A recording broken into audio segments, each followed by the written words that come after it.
মুক্তিযোদ্ধাদের অপমানজনক কথাবার্তা বলেছে সেটার সাথে আমি একমত নই। অভিনেত্রী এবং নির্মাতা মেহের আফরোজ শাওনের পর এবার অভিনেত্রী সুহানা সাবা গ্রেপ্তার। জানা গেছে রাষ্ট্রবিরোধী ষড়যন্ত্রে জড়িত থাকার অভিযোগে অভিনেত্রী সুহানা সাবাকে আটক করা হয়েছে।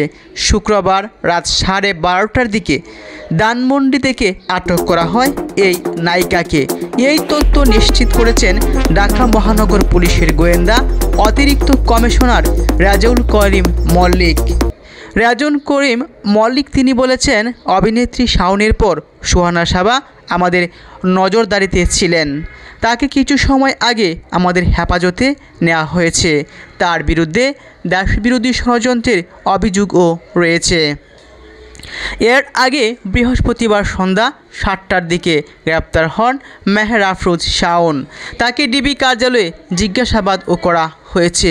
আলো আসবেই গ্রুপের অ্যাডমিন।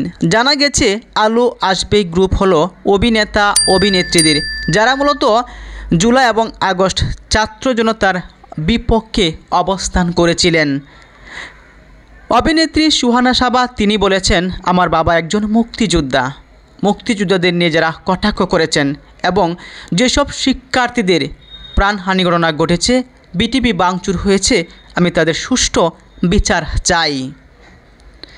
এবং গত 5ই আগস্ট সাবেক প্রধানমন্ত্রী শেখ হাসিনা দেশ ত্যাগের পর অভিনেত্রী মেহের আফরোজ শাওন সুহানা সাবা বিশেষ গোয়েন্দা সংস্থা থেকে তথ্যসূত্রে জানা গেছে যে তারা বিভিন্ন সিদ্ধান্ত বাস্তবায়নকারীর উদ্দেশ্য বিভিন্ন দায়িত্ব নিয়েছেন।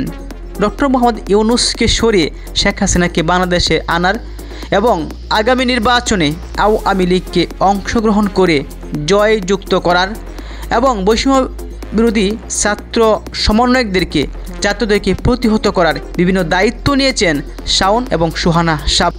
তাছাড়াও জানা গেছে গত জানুয়ারি কলকাতার হোটেল পার্কে Bangladesh Bharat chamber and commerce এর সেক্রেটারি জেনারেল হিসেবে টেস্ট ব্যাংক অফ ইন্ডিয়ার কান্ট্রি হেড অমিত কুমার এর ব্যবস্থাপনায় ভারতের চিত্র পরিচালক ফিজুস কান্তি ভট্টাচার্য ওনার আশ্রয় থেকে একটি মিটিং করেন।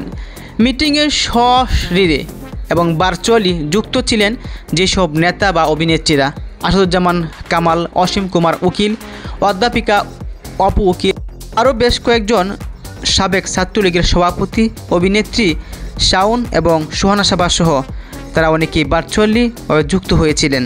সর্বশেষ তথ্য অনুযায়ী নায়িকা সুহানা সাবা এবং নির্মাতা এবং অভিনেত্রী শাওন তারা দুজনেই ডিবি কার্যালয়ে পুলিশের হেফাজতেই আছেন।